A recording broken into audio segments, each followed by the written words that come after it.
Good morning. I am Guruswamy K, Head of the Department of Physics, IDSC Government College, Chikmagalur. In this video, I am going to discuss a lecture on specific heat capacity of solids. This chapter belongs to the program 3rd BSc Physics 6th semester, paper 7. The title of the paper is Solid State Physics and Electronics. In this chapter, we are going to discuss some concepts connected with the specific heat capacity of solids. In this lecture, I am going to discuss the topics like introduction to specific heat capacity, assumptions of classical theory and its demerits, next Einstein theory of specific heat of solids, assumptions of the Einstein theory, and merits and demerits of Einstein theory. These are the topics should be covered in this session. Now I am going to give a brief introduction connected with specific heat. First we have to know what is specific heat. Definition of specific heat. The specific heat of any substance is the amount of heat required to rise the temperature of a unit mass of a substance. The amount of heat required to rise the temperature of a unit mass of a substance through 1 degree Celsius or 1 degree Kelvin.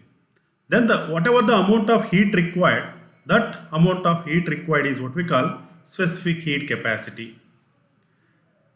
There are two types of specific heats or specific heat capacity, that is specific heat at constant pressure and specific heat at constant volume. The specific heat concept is also discussed in PU classes for gases, but here we are going to discuss the same concept connected with solids. There also we come across the concept of molar specific heats. Nothing but there in the case of gaseous media or gas, if we consider, there the media composed of large number of molecules, no? So the amount of heat required to rise the unit mass of a gas through 1 degree Celsius or 1 degree Kelvin, that is what we call molar specific heat. That concept is discussed in PU classes, we are familiar with that. So here also in the case of solids also we are going to define two types of specific heat capacities, that is specific heat at constant pressure and specific heat at a constant volume. Nothing but if we rise the temperature of a substance through 1 degree Kelvin by keeping the volume constant, then that specific heat capacity is called as specific heat at constant volume. Similarly, if we rise the temperature of a unit mass of a substance through 1 degree Kelvin kept pressure as constant, then that specific heat is what we call specific heat at constant pressure. In case of gases, we observed that Cp is always greater than Cv. It is explained by using first law of thermodynamics, that is dq is equal to du plus pdv. There we found that Cp is always greater than Cv. Nothing but the amount of heat energy supplied to the gaseous system, there utilized to do the useful work, maximum useful work as compared to the internal energy. So the amount of work done by the heat energy is greater now. So Cp is always greater than Cv in the case of gases. But here in the case of solids, most of heat supplied is used to increase the internal energy du. Internal energy du, and the amount of work done is small because change in volume in the case of solids is negligible while supplying amount of heat to rise the given mass of a solid or unit mass of a solid through 1 degree Kelvin. So in solids, Cp is approximately equal to Cv. There is no much difference between specific heat at constant pressure as compared to specific heat at constant volume. Once again I am going to repeat this point. In the case of solids, most of heat energy supplied is used to increase the internal energy of the solid, that is du, and the amount of work done by the heat energy supplied to rise the temperature of a given mass of a substance is very small because the change in volume in the case of solids is negligible. So we found that Cp is always approximately equal to Cv. Now we are going to discuss Dulong and Petit's law. Simply is called as Dulong-Petit's law. Okay, first we have to discuss the statement of the law, and later we are going to explain how specific heat capacity of solids varies with respect to temperature. That is the variation of Cv versus T graph. Okay, that is mentioned in your syllabus. So that is successfully explained by the scientist Dulong and Petit. So that law is what we call Dulong-Petit's law. Now I am going to give the statement of Dulong and Petit's law. Statement: the product of specific heat capacity and atomic weight for all elements in solid state is constant and is equal to 3R. Once again I am going to repeat the statement. The product of specific heat capacity and atomic weight for all elements in the solid state is constant and it is equal to 3R, where R is equal to N into K. N is the number of atoms in the solid and K is the Boltzmann constant. So this is the statement of Dulong and Petit's law. Okay. According to the law, atomic heat capacity is constant at all temperature, but it is experimentally found that. Okay, this is the according to the Dulong and Petit's law, it is constant for all temperatures. But if you do the experiments in the laboratory, then the scientists observed that as temperature decreases, atomic heat capacity of a substance decreases and tending towards zero at 0 degree Kelvin. Only at high temperature there is an agreement with the law. Whatever the statement given by Dulong-Petit's law, okay, that statement is true or applicable only at high temperatures. In low temperature cases, this Dulong-Petit's law fails to explain the variation of specific heat capacity with the temperature. So here the experiment shows that as the temperature decreases slowly, atomic heat capacity also decreases and tending to zero at 0 degree Kelvin. Here there is a plot that shows how the specific heat capacity varies with respect to temperature. That is, specific heat at constant volume Cv varies with respect to temperature. Here we are going to take one example. In that we observe that there are 4 types of specific heat curves can observe. One is for lead, another one is for, first one is blue is for red, and green line is for aluminum, and this one purple is for silicon, and red one is a diamond. These are the different curves, specific heat curves, okay, obtained for different elements. If you observe in common at high temperature, okay, whatever the statement given by Dulong and Petit's law is true. That is, the specific heat capacity it does not varies with respect to temperature. It is a constant, the product. Specific heat capacity and atomic weight is constant, that is equal to 3R now. So here there is no much variation can observe with respect to temperature, the specific heat with respect to temperature at high temperature. As one moves towards the lower temperature or towards 0 degree Kelvin, we observe that the specific heat capacity gradually decreases. We observe these curves, okay. As one moves towards the lower temperature, the specific heat capacity gradually decreases and tending towards 0 at 0 degree Kelvin for all the cases. This is what the variation of specific heat with respect to temperature. Thus, the variation of specific heat with the temperature could not be explained by classical theory. The classical theory fails to explain the variation of specific heat capacity with respect to temperature, at low temperature specifically. Okay. Thereby, this deviation was first resolved by the scientist Einstein and then by Debye by using quantum theory of radiation. By using Planck's quantum theory of radiation, the scientist Einstein made a first attempt to explain the variation of specific heat with respect to temperature at low temperature cases, and he gets some partial success. Again, the Einstein theory also finds some limitations or demerits. Thereby, the scientist Debye, he proposed a theory. Okay, by using his theory, he successfully explained the variation of specific heat at both lower temperature cases and as well as at higher temperature cases. Later, we are going to discuss that Einstein theory and Debye theory. But in this session, we are going to discuss Einstein theory. The next session, the next lecture, I am going to discuss Debay's theory of specific heat of solids. There, we are going to explain how the specific heat capacity varies with respect to temperature in the lower temperature cases and as well as high temperature cases. Next, assumptions of classical theory. Before going to discuss the quantum theory of specific heat of solids, the Einstein's theory and Debay's theory, we came to discuss the assumptions of classical theory and limitations or demerits of classical theory. But in your curriculum, it is not included. They mentioned only Einstein theory and Debay's theory. But we have to discuss some assumptions and demerits connected with classical theory. Assumptions of classical theory. According to classical theory, each solid consists of a large number of atomic particles executing SHM, the simple harmonic motion, about their equilibrium states. They are called atomic oscillators. Each solid consists of large number of atomic particles or atoms, and each atom acts as a source of oscillation or simple harmonic motion. Thereby, about their mean position or equilibrium position, the atoms are executing SHM. They are called atomic oscillators. The atomic oscillators vibrates with the same frequency, but their energies are different because they vibrate with different modes. This point is very important. The atomic oscillators vibrate with the same frequency, but energies are different.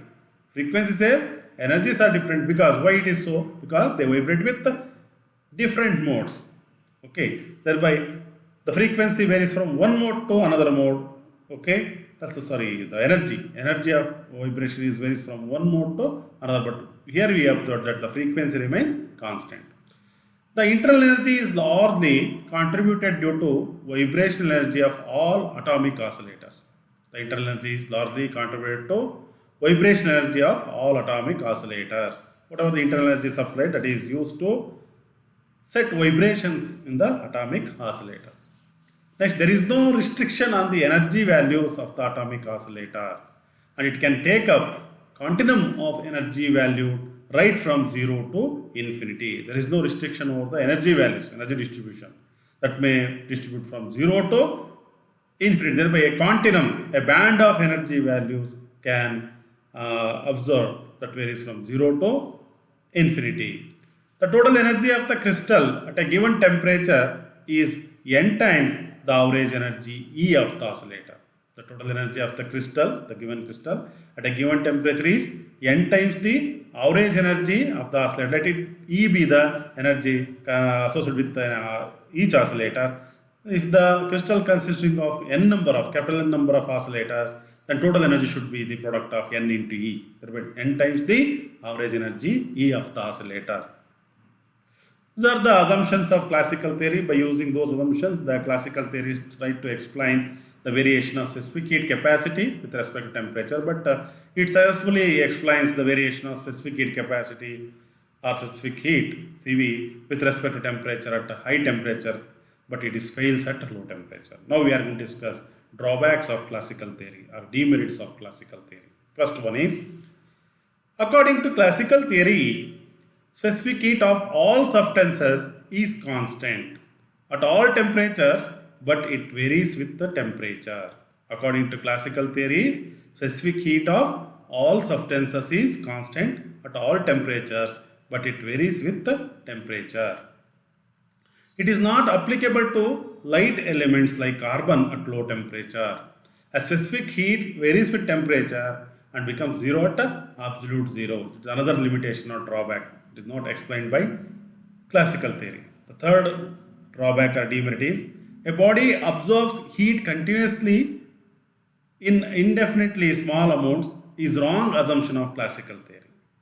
According to classical theory, assumption, a body absorbs heat continuously in indefinitely small amounts, but this is not observed in the practical situation or cases. Thereby, that is what the wrong assumptions made by the classical theory. These are the few drawbacks or demerits of classical theory, or say failures.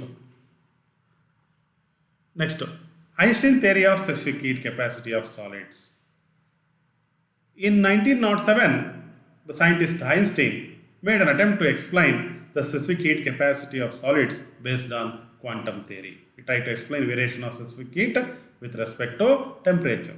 According to quantum theory, from a hot body, heat is emitted in the form of a discrete particles called photons, and whose energy is equal to h nu. According to Planck's quantum theory, the energy emitted by the hot body, it takes place in a discrete particles or amounts, and that discrete particles, okay, they are called as photons, and each photon carries an energy h nu, where h is the Planck's constant and nu is the frequency of the radiation emitted, heat radiation emitted from the hot body, or thermal radiation emitted from the hot body.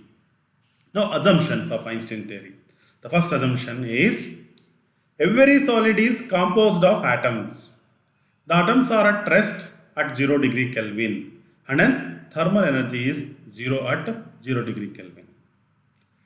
The scientist Einstein tried to explain the variation of specific heat at a low temperature. That is a limitation of classical theory. Thereby, according to Einstein, every solid is composed of atoms. The atoms are at rest at 0 degree Kelvin, and hence thermal energy is 0 at 0 degree Kelvin. When solid is heated slowly, the atoms execute SHM about their mean position, and the frequency of all atoms are same. Each atom has 3 degree of freedom. Each atom has 3 degree of freedom. Okay, thereby the average energy per degree of freedom is given by the Fermi-Dirac statistics. That is E is equal to h nu divided by e to the power of h nu by kt minus 1. Okay. According to this, the average energy per degree of freedom. Average energy per degree of freedom is given by the Bose-Einstein statistics, not Fermi-Dirac statistics, the Bose-Einstein statistics, that is E equal to h nu divided by e to the power of h nu by kt minus 1, where T is absolute temperature and K is the Boltzmann constant. Then energy of each atom in solid is equal to, each atom has 3 degrees of freedom. No? The energy associated with each degree of freedom is found to be h nu divided by e to the power of h nu by kt minus 1. But each atom possesses 3 degrees of freedom. The total energy associated with each atom is equal to 3 into h nu divided by e to the power of h nu by kt minus 1. The internal energy of solids consisting of n atoms is, this is for a single atom, 3 into h nu divided by e to the power of h nu by kt minus 1 is the energy associated with each atom. So, if n number of atoms were there in a given solid sample, then the total internal energy of the solid is given by U is equal to 3 into n into h nu divided by e to the power of h nu by kt minus 1. N into whatever the energy associated with each atom. That gives what? The total internal energy of the solid. The specific heat at constant volume is defined as the rate of change of internal energy with respect to temperature. That is what we call specific heat capacity. Okay, the du by dt. So, substitute the value of the internal energy in this expression and differentiate that with respect to temperature. And here we are going to make some substitutions also by introducing Einstein temperature after doing the differentiation. Then that Einstein temperature, say theta E is equal to h nu by k, and solving for specific heat capacity. Finally, we get an expression for specific heat capacity according to Einstein theory as Cv is equal to 3r into theta E by T whole squared into e to the power of theta E by T divided by e to the power of theta E by T minus 1 whole squared. This is the final expression. There is no derivation included in our syllabus. Just have to mention the expression for specific heat capacity of solids according to Einstein theory. So, by doing differentiation with respect to temperature, the internal energy differentiation, and if we substitute the value of Einstein temperature, that is what we call theta is equal to h nu by k. After doing this and simplifying, we can show that we can show that the specific heat capacity as Cv is equal to 3R into theta E by T whole square into the e to the power of theta E by T divided by e to the power of theta E by T minus 1 whole square. This is what the expression for specific heat capacity of solids according to Einstein theory. Now we are going to discuss merits and demerits of Einstein theory or Einstein's model. First we have to discuss merits. The first merit is Einstein theory gave correctly a specific heat tending to zero at absolute zero. He successfully explained the specific heat capacity at absolute zero temperature. But the temperature dependence near T equal to zero did not agree with the experiment. That is, as one decreases temperature from the constant region, specific heat constant region at high temperature now towards zero. At very close to 0 degree Kelvin in that region, the vicinity of low temperature with respect to 0 degree Kelvin, there is no relation between specific heat and temperature as explained by the scientist Einstein. But Einstein failed to explain the variation of specific heat capacity with respect to temperature in a region which is very close to 0 degree Kelvin. At high temperature, atomic heat capacity approaches to 3R, which is in good agreement with the experiment. The scientist Einstein successfully explained the variation of specific heat capacity with the temperature at a high temperature region. Demerits of the Einstein theory. It was observed that in the case of copper, aluminium, etc., atomic heat capacity at very low temperature decreases more rapidly than that predicted by Einstein theory. Whatever the equation we discussed just few minutes ago, that is Cv expression. So here, according to that expression, it was observed that in the case of copper and aluminium, etc., in the case of metals, atomic heat capacity at very low temperature decreases more rapidly than that predicted by Einstein. That is one more important demerit of Einstein theory. The next one is, from the experiment, it is observed that the atomic heat capacity of solids has T cube dependence.